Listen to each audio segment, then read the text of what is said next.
Primero que nada, ¿cómo está todo? ¿Han tenido Bien. buena semana? ¿Algo que agradecer? ¿Algo? ¿Qué tengo que agradecer?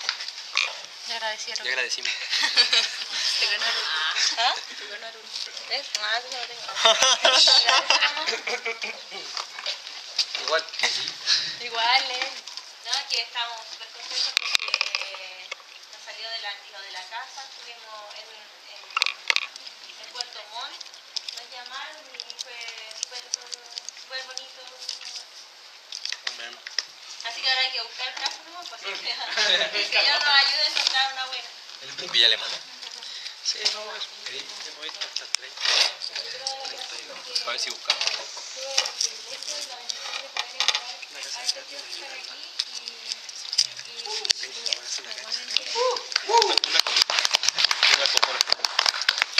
Bueno, fue una bonita oración y lo más bonito es que la presencia se movió acá. Se sentía la presencia cuando oramos y todo fue guiado por el Espíritu, que fue lo que oramos toda la semana. Bueno, no toda la semana, desde ayer. Yo creo que algunos oraron más, pero yo empecé ayer. La verdad es que el Espíritu se está moviendo y eso es lo que más importa. Que Dios se mueva acá y que no sean nuestras palabras sino las de Él. Pero para que se mueva, tenemos que ser santos. Y yo vengo a hablar de la santificación en este día. Y para ello quiero mostrarles un recorrido desde la ley hasta un nivel que quizás no conozcan, pero los que lo conozcan, mejor guárdenselo. Va a ser una sorpresa al final. La santidad de la ley. ¿Cómo se conseguía? Por múltiples sacrificios. Había sacrificios para todo. Con distintas órdenes, con distintos mandatos y cada uno recurría a una hoja entera quizás de cómo tenía que hacerse. Cada norma, cómo tenía que hacerse cada paso, qué cordero elegir, qué animal elegir, cómo matarlo, en dónde hacerlo y quién tenía que hacerlo. No era algo que se podía hacer en cualquier momento, con cualquier animal, ni cualquier persona. Dios escogía solamente a los sacerdotes. Y los sacerdotes eran los que hacían los sacrificios. Además, estos sacerdotes eran levitas. El pueblo de los levitas eran solo sacerdotes. Y estaban dedicados a hacer sacrificios y había un sumo sacerdote a la vez. Todo estaba normado por Dios, como le acabo de decir. Dios nos mandaba cada paso lentamente cómo hacerlo y nos indicaba cada detalle, porque cada cosa tenía una revelación para el futuro. Cada procedimiento que él tenía lo hacía por algo. Quiero mostrarles cómo era. Si vamos a Levíticos 6, del 10 al 13, y el sacerdote se pondría su vestidura de lino, y vestiría calzoncillos de lino sobre su cuerpo. Y cuando el fuego hubiera consumido el holocausto, apartará él las cenizas de sobre el altar, y las pondrá junto al altar. Después se quitará sus vestiduras y se pondrá otras ropas, y sacará las cenizas fuera del campamento a un lugar limpio. Y el fuego encendido sobre el altar no se apagará, sino que el sacerdote pondrá leña cada mañana y acomodará el holocausto sobre él, y quemará sobre él las grosuras de los sacrificios de paz. El fuego arderá continuamente en el altar, no se apagará. Bueno, esto nos afirma los procedimientos que tenían que seguir. No solamente era el animal el que tenía que ser preparado y el lugar, sino ellos mismos se tenían que vestir. Y tenían que ser santos. El lugar santísimo, sumo sacerdote y una vez al año. Bueno, primero que nada, hablarles del lugar santísimo. El lugar santísimo eran lugares donde se hallaba la presencia de Dios. Había un campamento en donde estaba el altar de los sacrificios y también estaba el templo, que era el lugar santísimo, en donde una nube caía que era la presencia de Dios. Y en ese lugar solo podía entrar el sumo sacerdote. ¿Por qué solo el sumo sacerdote? Porque era una persona preparada y destinada por Dios. Él la había escogido para entrar a ese lugar. Y tenía que surgir una serie de procedimientos que eran distintos a los demás. Tenía que llevar una vida santa todo el año. O sea, era el que más le exigía a Dios, por decir así. A todos nos exige, pero él tenía como una carga mayor por ser el sumo sacerdote. Entraba a un lugar santísimo en el que si que no era santo podía morir. Y solo se podía entrar una vez. O sea, tan gloriosa es La presencia de Dios tan potente, tan poderosa, que solo se podía entrar una vez al año y tenía que estar totalmente santísimo. No una cosa de decir que no, yo quiero ver a Dios y lo quiero ver ahora. Uno también tenía que prepararse. Y solamente esa persona podía hacerlo. ¿Era católico? En ese tiempo no existían los católicos. ¿No existían los católicos? Ah, ¿qué existían? Bueno, existía... En verdad esto es antes de Cristo, así que ni siquiera existían los cristianos. Está el pueblo de los... Sí, los judíos. En este caso los levitas, que eran los sacerdotes de este tiempo. Y bueno, entonces él tenía que prepararse totalmente para entrar a la presencia de su amado, que era Dios. Una presencia que era capaz de hacer un montón de cosas, que era capaz de hacer un montón de milagros, como lo hemos visto en el transcurso de la Biblia. Para los que lo han leído y para los que no, pues ha multiplicado el pan, envió los castigos en Egipto, hizo un montón de milagros que ninguno de nosotros puede hacer. Es una presencia sobrenatural. Siguiente. Habló Jehová a Moisés después de la muerte de los hijos de Aarón, cuando se acercaron delante de Jehová, y murieron.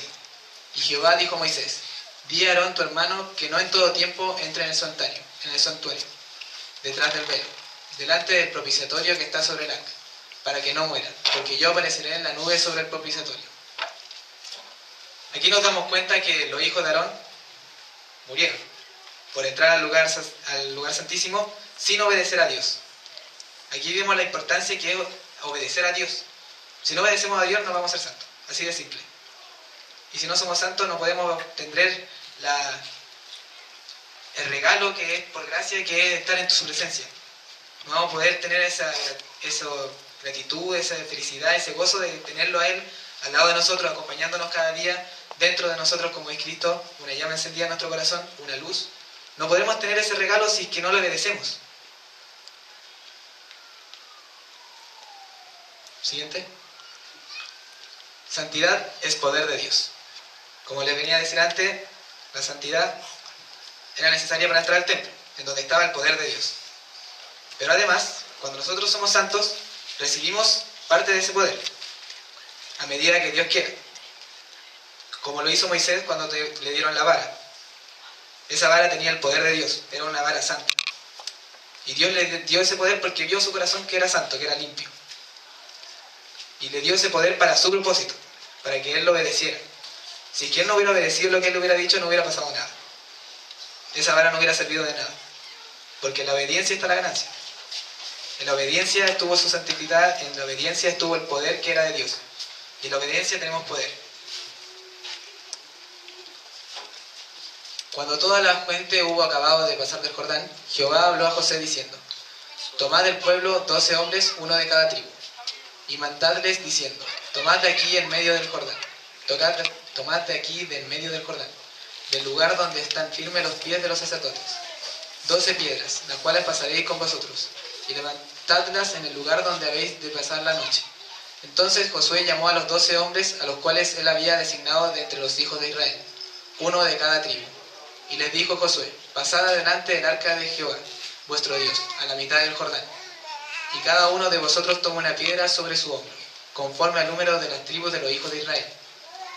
Para que esto sea señal entre vosotros, y cuando vuestros hijos se preguntaren en sus padres, para que sus hijos se preguntaren a sus padres mañana, diciendo qué significan estas piedras, les respondiereis: que las aguas del Jordán fueron divididas delante del arca del pacto de Jehová, cuando ella pasó el Jordán. Las aguas del Jordán se dividieron, y estas piedras servirán de monumento conmemorativo a los hijos de Israel para siempre.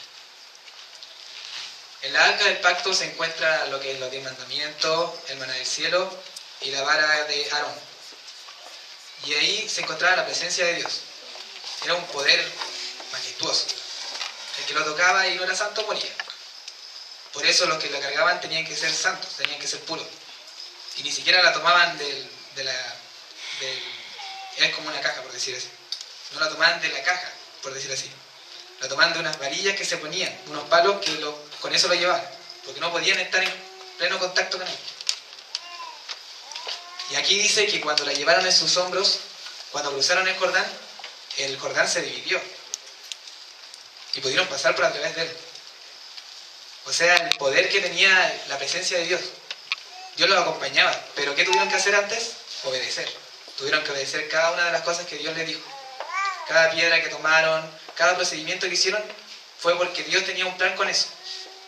Y si es que Dios va a mostrar su poder, no va a ser porque quiere ayudarnos a solamente cruzar un río. No, la voluntad de Dios es perfecta, no va a ser solamente una cosa. La palabra es una palabra de doble filo. O sea, trabaja por muchos lados. Cuando hace una acción no es solamente para una intención, la hace por muchas cosas. Porque Él sabe todo.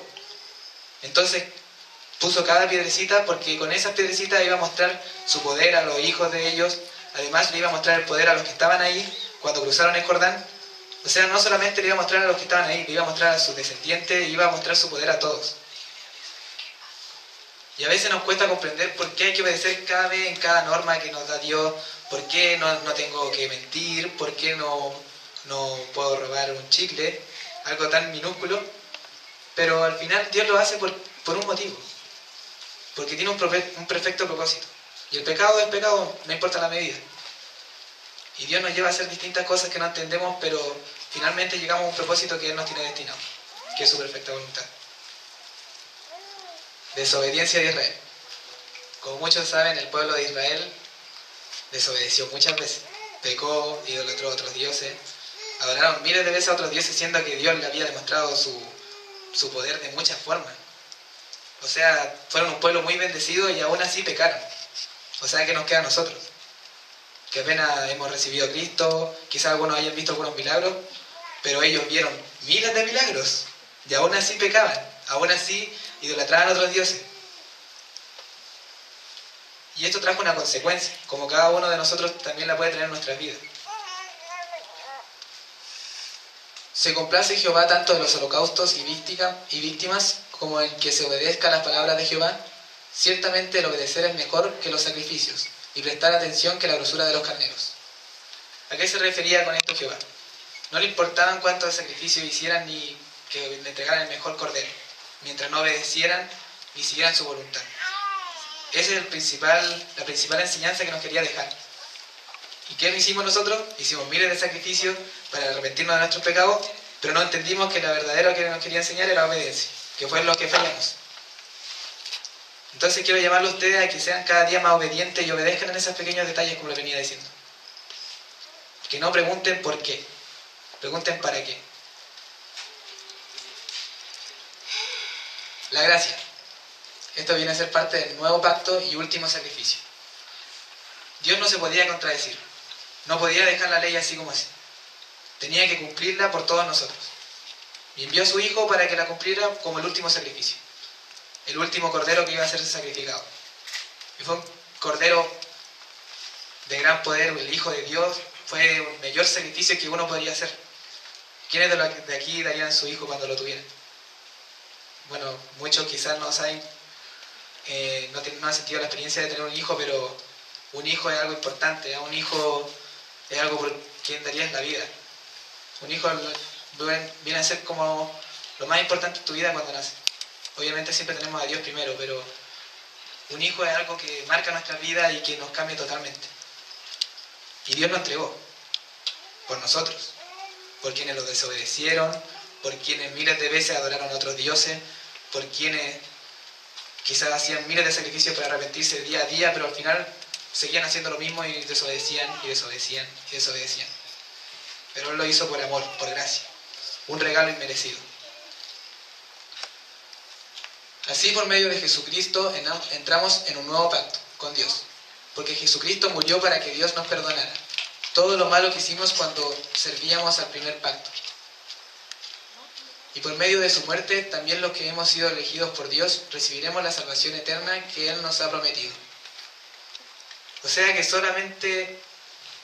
no solamente vino a salvarnos de nuestro pecado, no solamente vino a morir por nosotros porque nos amaba, sino también, además, nos da una promesa de vida eterna. O sea, es como que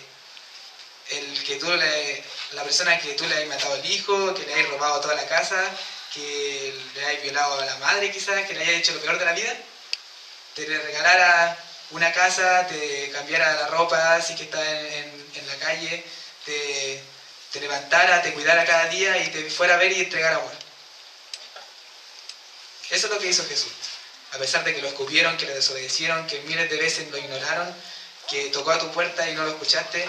Y a veces no solamente es recibirlo, sino el que toque tu puerta y diga que no hagas esto y tú lo haces. Miles de veces ha sido escupido Jesús cuando tú haces eso.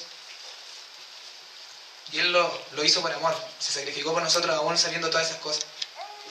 Aún sabiendo que le habían hecho miles de cosas que nosotros no podríamos perdonar quizás. Que nos costaría mucho. Que solamente lo podemos perdonar gracias a Dios. Pero Él nos perdonó y nos dio un regalo además.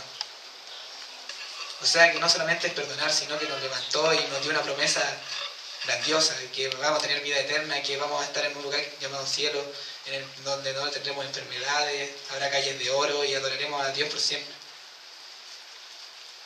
Él nos regalonea de gran manera. Si morimos con Cristo, creemos que también viviremos con Él, sabiendo que Cristo, habiendo resucitado de los muertos, ya no muere. La muerte no se enseñorea más de Él, porque en cuanto murió al pecado, murió una vez por todas, mas en cuanto vive para Dios, vive. Así también vosotros consideraos muertos al pecado, pero vivos para Dios en Cristo Jesús, Señor nuestro. Cuando nosotros nos bautizamos, morimos con Cristo. Y cuando emergemos del agua, tenemos una nueva vida. Para entender la santidad, hay que entender que se divide en dos, que son una. La santidad es posicional, a recibir a Cristo, porque somos su pueblo santo, pueblo escogido por Dios. Pero a la vez hay una santidad que es la progresiva, que tiene que ir de la mano. La santidad progresiva es morir cada día a nuestro viejo hombre. Toma tu cruz y sígueme, dice. Tenemos que cada vez morir más a nosotros, negarnos más a nosotros mismos y a las cosas de este mundo. No es que recibe a Cristo y ahí nomás, ya puedo hacer todo lo que quiera. Total, soy santo. Sí, eres santo, pero también está la santidad progresiva. Está el hecho de santificarnos cada día. Y es un proceso que es difícil de entender. Porque es verdad que la santidad es instantánea, pero también es verdad que es un proceso de toda la vida. Y no podemos dejar de lado ninguna de esas dos. Somos santos por el sacrificio de Cristo, por su sangre, pero también somos santos por la fe. ¿Qué se refiere a esto? Si tú no crees que eres santo, no lo eres. Simplemente.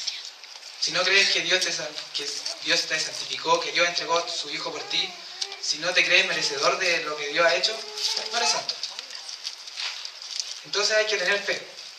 Si Dios te dice que mandó a su Hijo y se sacrificó por todos nosotros y sufrió todo eso, no es para que digas, no, es que yo no puedo, es que hice todas estas cosas. No, Dios lo envió por eso.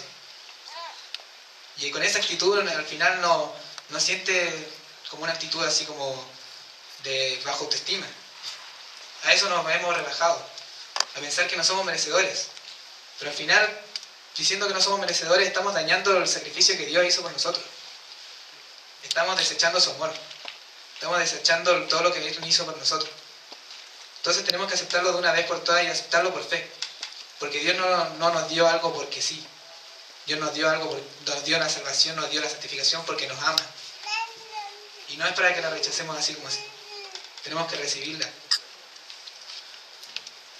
Para que abra sus ojos, para que se conviertan de las tinieblas a la luz y de la potestad de Satanás a Dios. Para que reciban por la fe, que es en mí, perdón de pecados y herencia entre los santificados. O sea, aquí nos pone un requisito, que es la fe. Para todo el que quiere ser santo, que me imagino que todos acá quieren ser santos, aquí tienen un requisito, la fe. Tener fe en lo que Dios ha hecho por ustedes, sin importar todo lo que hayan hecho. Dejen todo eso de lado. A Dios no le importa. Dios mira tu corazón. Y antes de ver todo lo que ha hecho, ve a Cristo delante de ti. Porque Cristo murió para ser intermediario entre nosotros. Y entre Dios y Él. Y nosotros. Entre Dios y nosotros. Dios no murió solamente para que fuera salvo, para que fuera santo, sino para rescatar ese lazo, esa comunicación entre Padre e Hijo. Y además dice seguid la paz con todos y la santidad, sin la cual nadie verá al Señor. O sea que a la vez la santidad es necesaria para ver a Dios. Sin santidad no vamos a poder ver a Dios. Como decía en el Antiguo Testamento, el que entraba al templo sin ser santo se moría. Por eso es un requisito. Siguiente. Palabra que santifica. La palabra es la única verdad.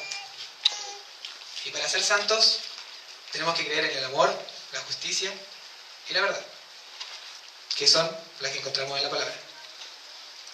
Muchos han escuchado del amor que se publica hoy en día en páginas quizás, pornografía, esos anuncios que se publican de promoción en donde ponen mujeres que simplemente van deteriorando la imagen que tienen. Y eso, el amor que es algo pasajero, se dice últimamente. Pero la palabra dice que el amor todo lo soporta, que el amor es eterno, el amor es Dios. Y no podemos ir a 1 Corintios 13 si quieren estudiar del amor, pero para no desenfocarnos, quería decirles que en la palabra encontramos toda la verdad. El mundo ha cambiado mucho lo que es el amor, la justicia, se ha distorsionado mucho. Hoy en día se cree que el hombre puede hacer justicia. ¿Cómo alguien pecador, alguien que ha hecho tanto mal, podría hacer justicia? El único que puede hacer justicia es Dios y las autoridades que Él vaya poniendo. Santificados en tu verdad. Tu palabra es verdad. Aquí vemos que la palabra es verdad. Es la verdad que necesitamos todos.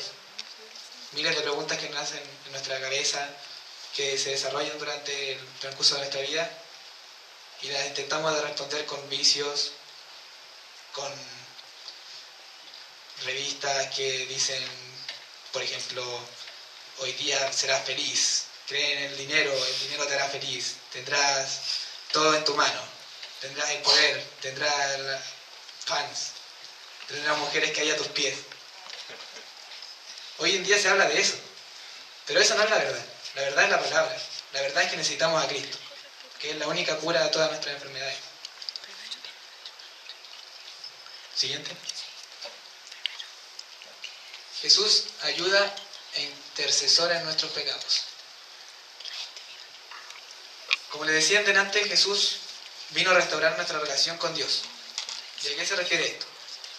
Que si tú tienes miles de pecados, si tú quizás eres un asesino, un violador, quizás eres un mentiroso, algo más leve, pero sigue siendo pecado. Miles de cosas nos hacen pecadores. Cristo murió por ti. ¿Tú crees que Dios sigue viendo a ese hombre pecador? ¿A ese hombre con una polera negra? No. Ve a un hombre con una polera renovada y más aún, ni siquiera te ve a ti. Ve a Cristo en ti. Ve a su Hijo. Ve el amor que Él sintió por cada uno de nosotros, el sacrificio que Él hizo. Y Él siente misericordia de nosotros. Y nos da un perdón que es por su gracia. Que es un regalo inmerecido. Un perdón que no merecemos. Un perdón que solo podía ser explicado por el amor que Él siente por nosotros. Que a la vez es un amor incomprensible. Es un amor tan gigante, tan incomprensible que ha hecho miles de cosas por nosotros que son inexplicables quizás. Por eso existe la fe. Porque tenemos que solamente confiar en Él y saber que Él lo puede hacer. Todo aquel que permanece en Él no peca. Todo aquel que peca no le ha visto ni le ha conocido. O sea que si pecamos verdaderamente no hemos conocido qué es Dios, qué es su amor, qué es todo lo que Él ha hecho por nosotros. Eso no quiere decir que no tendremos tentación, que no tendremos al diablo hablándonos en nuestro oído, quizás nosotros mismos optando por distintas decisiones que no son las mejores. Pero Dios dice en su palabra que somos capaces de no pecar. Gracias a Él. Somos capaces de dejar el pecado. Muchas veces podrán haber escuchado a predicadores que dicen, no, porque nosotros somos una cultura pecadora y siempre vamos a pecar. Pero la palabra dice, somos capaces de no pecar. Lo que sí vamos a tener tentación, eso es otra cosa. pero no pecaremos. Ahora, si llegáramos a pecar, anterior, hijitos míos, estas cosas os escribo para que no pequéis. Y si alguno hubiera pecado, abogado tenemos para con el Padre, a Jesucristo el justo. Dios te va a juzgar, pero no te va a juzgar como lo hace la gente del mundo. No te va a juzgar con una mentalidad mundana. Te va a juzgar con una mentalidad divina. Porque Él te conoce, Él sabe todo lo que está en tu corazón y por qué hiciste tal cosa, qué cosa te llevó al asesinato, a la mentira, al robo. Él conoce. Sabe que no fue de la noche a la mañana. Uno no asesina a alguien de la noche a la mañana. Tiene un leve pasado. Tiene una leve destrucción, una leve fobia. Un leve trauma. Quizás ni siquiera un trauma, sino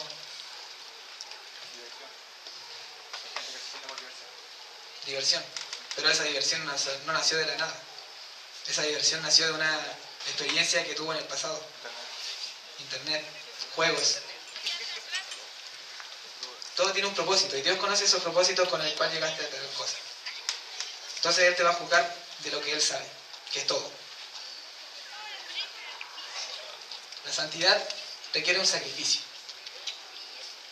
No es que somos santos, bueno, somos santos por gracia, Él nos lo regaló, pero a la vez está la santidad progresiva, no deben olvidarse.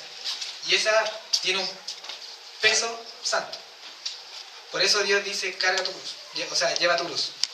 Porque llevamos una cruz que tiene un peso, que se van a burlar de nosotros, nos van a ofender y van a decir, oye tú que estás cambiado, ¿por qué hablas de Dios, jaja, mariquita? O te van a decir un montón de cosas. Te van a decir un montón de cosas malas y te van a humillar al suelo. Y eso es un peso que a veces tenemos que llevar, un peso santo. Porque aunque seamos humillados, tenemos abogado en el cielo. Un abogado que no va a dejar las cosas así. Y tenemos que entender que ellos están tan perdidos como nosotros estuvimos. Entonces Jesús dijo a sus discípulos, si alguno quiere venir en pos de mí, niéguese a sí mismo y tome su cruz y sigue. Siguiente. Llamados y escogidos para la santificación.